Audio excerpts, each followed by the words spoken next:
The more impressive thing to do is to flatten your own ego, right? The best comics are ultimately humble fools, right? They're self-aware. They don't use a microphone and a stage to tower above everyone, right? They get up there and say, isn't it crazy how thoroughly inadequate I am? And by extension, all of us are, right? And yet, somehow, that seems to be okay.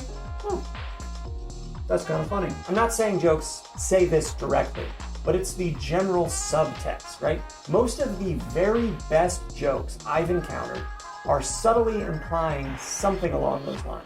There's a professor on YouTube, John Vervaeke, I don't know, Vervaeke, I think. I'll link his lecture series in the video description. I heard him talking on a podcast about the difference in Greek philosophy between the ideas of Philia Nikeia, which is the love of victory, and Philia Sophia, which is the love of wisdom. So those are two very different ways to live your life.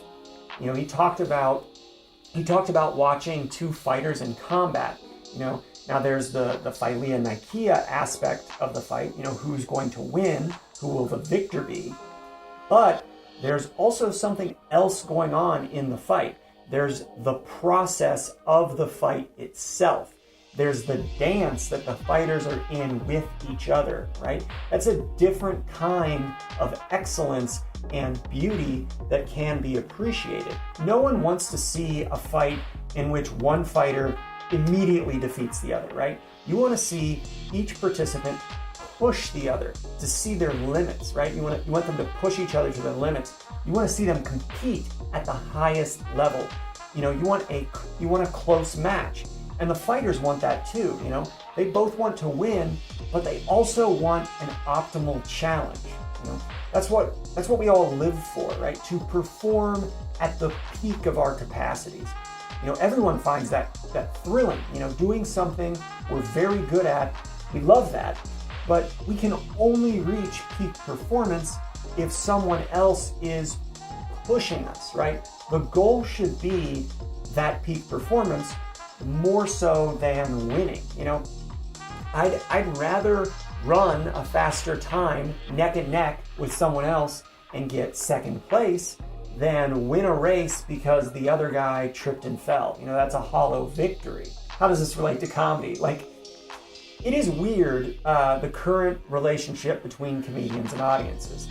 It's so strange how much political and cultural unrest has sort of bled over into comedy. It's very, very interesting to me. You know, genres of drama, tragedy, comedy are getting melded together, you know, both in stand-up and in television and film. And I don't think those things are completely unrelated because people are somewhat dissatisfied with comedy as an art form, as a way of processing things. But ultimately, I think all of that is very cool and very good, you know, because it's a challenge. You can't just go up on stage and mouth off your selfish little thoughts in some hacky stock form and expect to be showered in laughs, you know. That's the ego-driven Philia Nikeia approach. You have to respond to the challenge from audiences. They're harder to make laugh, you know. Everyone's kind of walking on eggshells these days. Everyone's mad.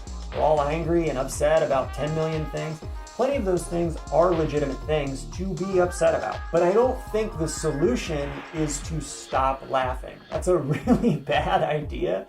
Terrible idea. Don't stop. Don't give up on humor. Genuine laughter is wonderful. You know, people need it. Physiologically, we need it. But comedians have to find the genuine laughs in a shifting culture. That's always the challenge. You know, how do I dance right along with the audience, move as they move, still do something that is authentically me within this art form without it being all about me all the time, right? Philia Sophia, where is the wisdom here? So yeah, there's always, you know, the temptation to be selfish in comedy, to use it as an ego boost, to elevate yourself and make yourself feel more important than you are. But it doesn't have to be that.